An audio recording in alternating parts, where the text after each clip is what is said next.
If you're someone that is 20, 30, 40% body fat and wants to get down to sub 10%, completely natural, then this is gonna be a zero bullshit approach to actually do that. But I bet you're now thinking, Jack, how can you do that? How do you know exactly how to do that? Because I have been there. I've been in the exact position you are right now.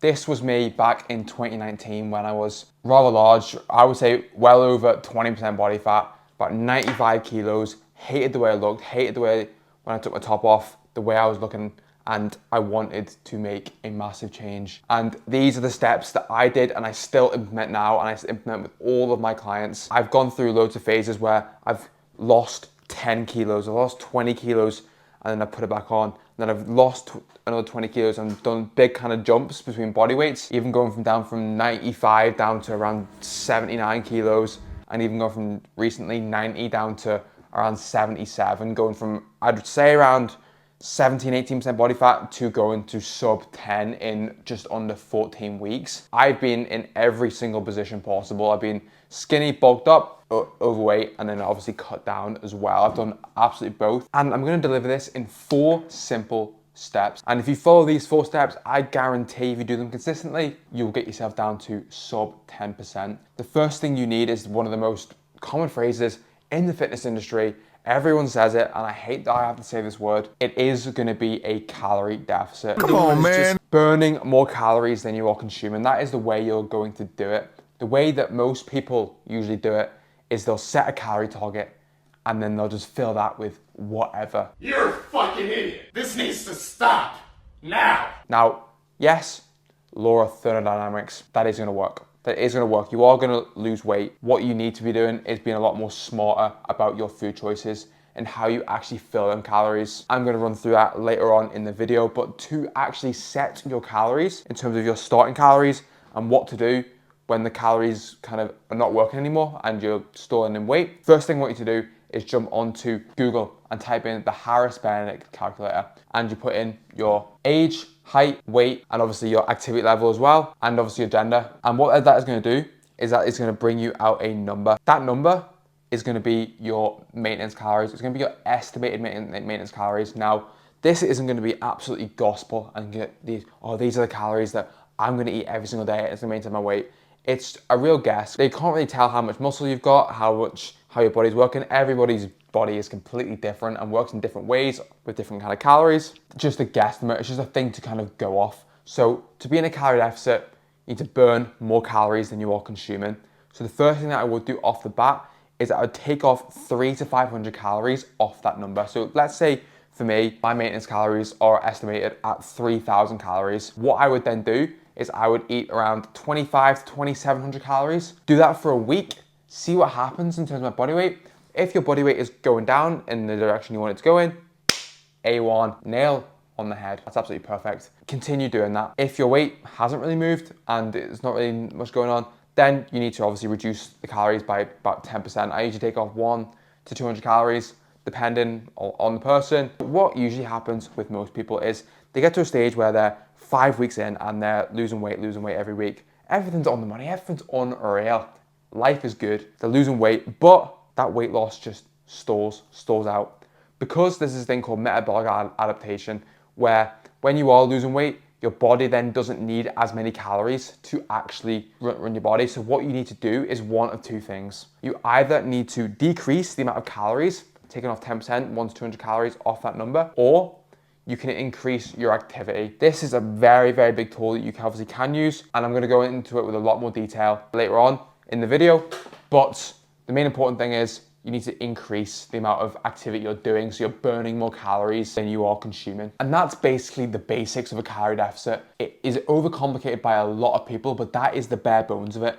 You do need to burn more calories than you are consuming. And that brings me nicely onto the second step, which is the foods that you should really be eating. 1, stick to that calorie deficit, and 2, obviously make it a lot easier for you, because fat loss is not an amazing phase, and your body doesn't really like being in a calorie deficit. It prefers being obviously at maintenance, homeostasis. That's the body just loves homeostasis, everything just kind of being solid and decent. Making it easier for yourself is gonna be a main important thing. So that's gonna come down to what kind of foods you are filling them calories with. So let's just say person A is eating 2,000 calories and they fill that full of complete shit. And they fill it full of just to fill in 2,000 calories.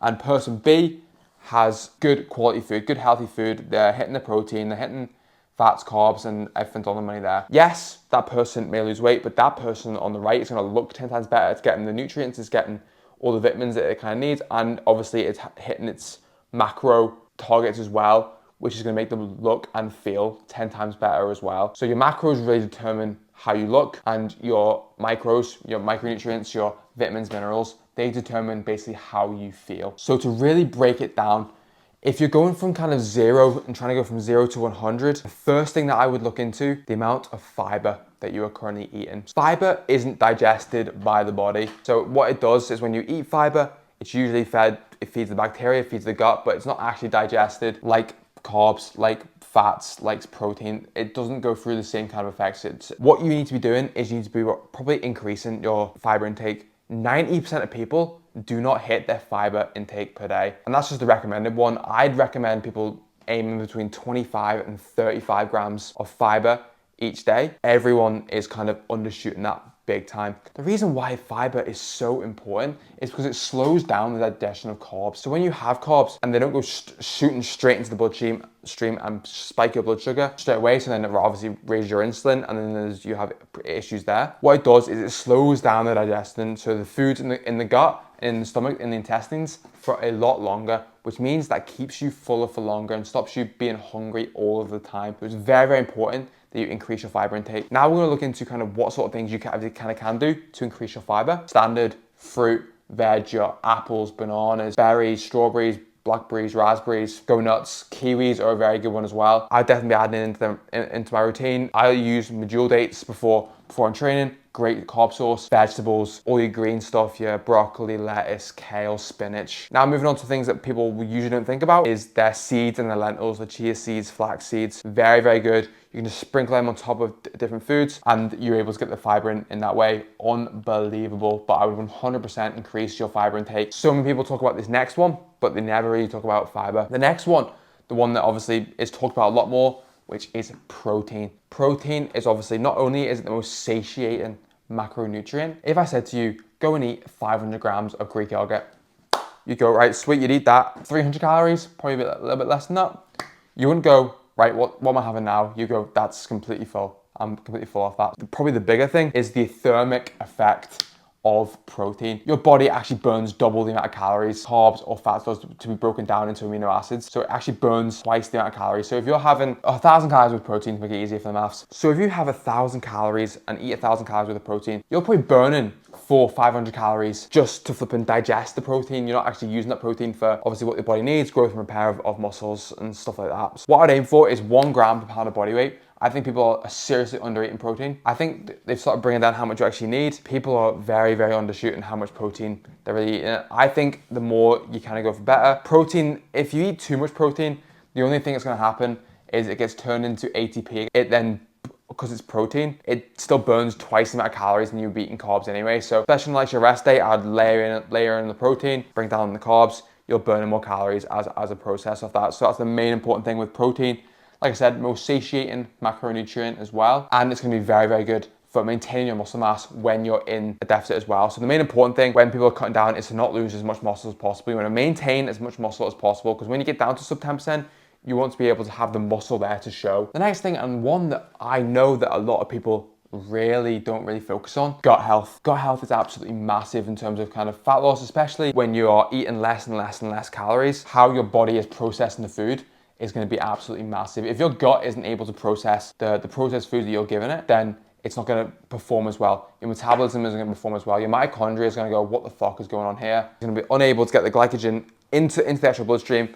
And then that's where a lot of people kind of become insulin resistant off the back of that, because the insulin levels are constantly risen, and that makes it harder to kind of drop fat, because obviously insulin is obviously a fat storing hormone. What I would do off the back of that is look at what you're currently eating, look at the processed foods you're currently eating. The first thing I would do is reduce them. Reduce the refined sugars, reduce all of the crappy foods that everyone kind of eats. Instead of going, oh, I'm gonna make this low calorie, high protein recipe, it's got 1,000 fucking artificial sweeteners, it's got a load of stuff in it, avoid it. Try to avoid it as much as possible. Obviously, in moderation is completely fine. If you're going out for a meal, completely sweet. I'm not gonna say bring your flipping Tupperware with you and perform like a bodybuilder, because you still want to live your life at the back of it, which is the most important thing. But what I would do is I would limit the refined sugars, I would limit the refined carbs, and go for more kind of the complex carbs. They're the ones that are going to be really, really used for actually doing your session. In terms of actual gut health itself, if you're someone that does struggle with bloating, that's tired all the time after eating, does struggle with kind of maintaining their energy levels throughout the day, then I would look into kind of what foods you are putting into your gut and what you're actually feeding it as well. Because obviously if you feed your gut good quality food that it likes, then it's going to do you an absolute solid, basically. What I've been doing recently is adding in the likes of your fermented veg, the kimchi, sauerkraut, 50, 100 grams per day, just to really help out with that as well. It can be digested into fiber. It's full of probiotics as well that are very, very good for just like kind of balancing the gut microbiome, making it a lot smoother process with digestion, which is what we want. And it can, like I said, it can be digested down into fiber as well. So it can be broken down into fiber to then be obviously eaten by the bacteria and the gut as well. And another thing that I've been doing is adding in some kefir as well. Having some raw dairy is very, very good for your gut. It helps you obviously process the foods a lot better and actually use them and turn them into energy, as opposed to filling your food full of like processed foods and then your body going, what the fuck is this? No nutrients, no nutrients, no nutritional value. What was to do? Struggling to kind of break it down and turn it into any sort of energy. Limit and refine the processed foods that you are currently eating. The next one, and this is a massive one that I've definitely looked into recently, and that is going to be carb timing and when you actually eat carbs. I know there's a lot of information out there with people doing carnivore diet, people doing keto diet, where they don't have any carbs at all. I have decided to go kind of 50-50 down the middle of this and go where I'm putting my carbs, because carbs are absolutely essential for performance. So I'm not saying completely cut out carbs and never have carbs, because you're gonna have shit sessions, you're gonna be able to perform as well. And I think that people that are on carnivore, they will have issues with it. It's never gonna be as good. Their training is never gonna be as good if they don't have carbs. That's just my opinion. So what I would do is position when I actually am having my carbs. So the way I'm doing it at the minute, and the way I think most people are doing it, I'm actually telling my clients to do this as well. Prioritizing carbs. So post training, that's when you're gonna need the carbs. Replenish all the glycogen stores that you've obviously depleted when you're obviously training. So when you're training, especially when you're training at high intensity, your body will use carbs as a fuel source as opposed to fats. When it's at lower intensities, it will use fats as a fuel source. But then once you get past a certain threshold, think of it like a kind of like a hybrid car. Like it would use electric for a little bit, but once you actually get faster, it starts using obviously the petrol and the diesel off the back of that and uses the fuel. So being able to position your carbs in and around that is absolutely perfect. So what I would do is have on my training days where I have a lot of carbs, I have around, it's just been bumped up to around 350 grams of carbs on a rest day, where I'd position, especially my pre and post workout meal, are absolutely packed full of carbs. And then the other meals around that aren't as carb dominant. And even on my rest days, I've really started to pull back on the amount of carbs that I'm eating, because I realized I don't really need carbs unless it's for performance in the gym. And I'm getting a decent amount of recovery off the back of that, because I'm only training around 3 days a week now. So that's the most important thing there. So I'm eating around 80 to 100 grams of carbs on a rest day, and using the likes of fats as a fuel source. So I'm metabolically flexible, which is what I'm trying to get a lot of my clients to be like as well. And making sure you're really prioritizing when you're having your carbs, so you can really push the carbs in there. Get your body really efficient with the carbs, using the likes of your lower glycemic carbs to really help out with that, so don't spike your blood sugar as much. And the last one is one that I've mentioned a lot in the previous kind of section. It was actually in the first one, and that is our cardio and our steps, our activity levels. One thing that is 100% overlooked is, especially with the likes of steps, so many people go with the likes of cardio and they drill themselves on a cardio machine 45-50 minutes after training. They're just wasting even more energy going through that cardio. In my opinion, steps are king. Steps are king. Low impact. You can go out and go for walks, and it's just about keeping the body moving throughout the day. You can go on 10-minute walks. I like to go on 10-minute walks after every single meal. Aids digestion, gets me feeling good, gets the body kind of moving. And I'd go on like 4 or 5 walks throughout the day, split them up like 10-15 minute kind of walks, burst walks in between kind of work blocks, is what I tend to do. It's been absolutely amazing for you. I have to do zero cardio at the minute because I don't like doing cardio. So I prefer just to go out and do 15K steps every single day, and I find that pretty easy to kind of maintain. So what to do when you've maxed out your calories. People max out the calories and they go, I don't really want to eat lower than that. That's when you really tap into your kind of cardio and your steps. I only use cardio as a last minute tool, as a kind of thing as if you've completely maxed out your steps, and then I'd introduce cardio for a lot of people, or if they do not have the time to do steps, and I'd give them cardio as it is less time consuming than getting 15k steps in a day. If you have someone that is a little bit more time or you can prioritize it, then absolutely massive. Maybe waking up a little bit earlier in the day has definitely been one thing that I've started doing. Waking up earlier, getting a walk in, get ahead on the day. But if they don't have time, I give them a little bit of cardio to do to make sure the body is moving throughout the day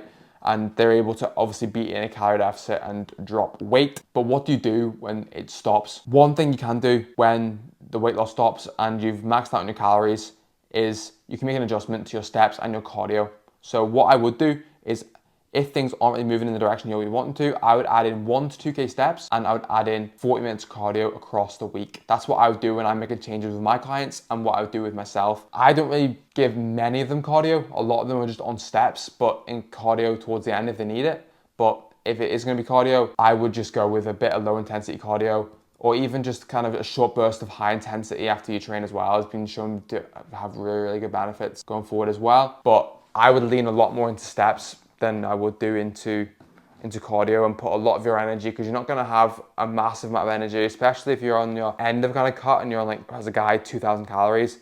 You don't want to be wasting a load of energy with them calories doing that when you could be putting all that energy into your actual training. Like, my training's leveled up big time. Like, I go in there and I never used to sweat during sessions. Never used to sweat, but I was doing cardio and stuff afterwards. Now when I go in there, I can just put I know I'm not doing cardio afterwards, so I can put my all into it, and I'm seeing massive results in terms of, like, kind of muscle mass progress, even though I'm still in a deficit or getting closer to kind of maintenance. So that's the most important thing, is where you prioritize your energy. Especially in a cut, I would 100% prioritize your energy into the actual gym sessions, and then obviously your steps at the same time. So that's the 4 biggest steps, and if you nail them 4 steps, then you will get a result. With consistency, with time, you will get a result. I think a lot of people get to the stage where they start it, they're a little bit inconsistent. They get a bit consistent for a little while, something happens, they fall off, and then they go for this dip, and they go up and down, up and down, up and down. If you are someone that does struggle with that, if you are someone that is a little bit consistent for a while, is a little bit no, a little bit this, then drop me a message. I'll be more than happy to go into a lot more detail with you and how you can actually fix that and get the results you want long term. So you can go from 20% body fat down to 10% body fat, which is what I do, and I work with people that do that all the time, and make sure they get you a plan, fit your lifestyle, and you can stick to it long term. That is where you're going to see the best results. Please, if you do one thing on this video, please like, please subscribe. I do enjoy making these videos, and I want to be able to help even more people. So if this gets pushed out to even more people, then that's even better. More people in shape, that's what we love to see. I will see you in the next one.